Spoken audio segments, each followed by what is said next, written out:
Xəsafət müəllim, qışda yem ehtiyatı necə düzgün hazırlanmalı və saxlanmalıdır? Yem ehtiyatına qaba, sulu şirəli və qüvvəli yemlər daxildir. Qaba yemlər, sulu şirəli yemlər texnologiyaya uyğun hazırlandıqdan sonra müəyyən şəraitdə saxlanmalıdır ki, onların keyfiyyəti pisləşməsin. Məsələn, qaba yemlər əgər açıq şəraitdə, dayalarda saxlanarsa, yağış nəticəsində, su nəticəsində, temperatur nəticəsində burada mikroflora inkişaf eləyir, göbələklər əmələ gəlir. Belə göbələklə sirayətlənmiş yemlərdə heyvanlara verəndə onlarda müəyyən xəstəliklər əmələ gətirir.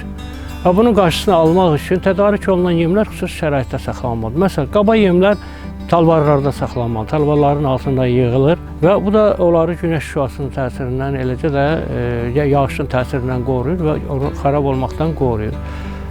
Sulu şirəli yemlərdən, məsələn, silosdur, senajdır, kökün meyvəlilərdir. Silos, senaj xüsusi xəndəklərdə saxlanır. Quyulara doldurulduqdan sonra ağzı kip örtülür, bağlanır ki, ora hava daxil olmasın. Əgər hava daxil olarsa, onda silosda, senajda zərərli mikroflora inkişaf edir və silosun keyfiyyəti pisləşir. Və belə silosu, yaxud senajı heyvanlara verəndə onlarda müəyyən maddələrin mübadiləsiz pozğunluqları və xəstəliklər əmələ gəlir. Qüvvəli yemlər xüsusi anbarlarda saxlanılır. Anbarlar quru, qaranlıq olmalı və burada yemləri ora yığmazdan əvvəl anbarlar kimyəvi maddələrlə dezinfeksiya olunmalıdır. Və bundan sonra ora yığılır yemlər və burada deməli saxlanır.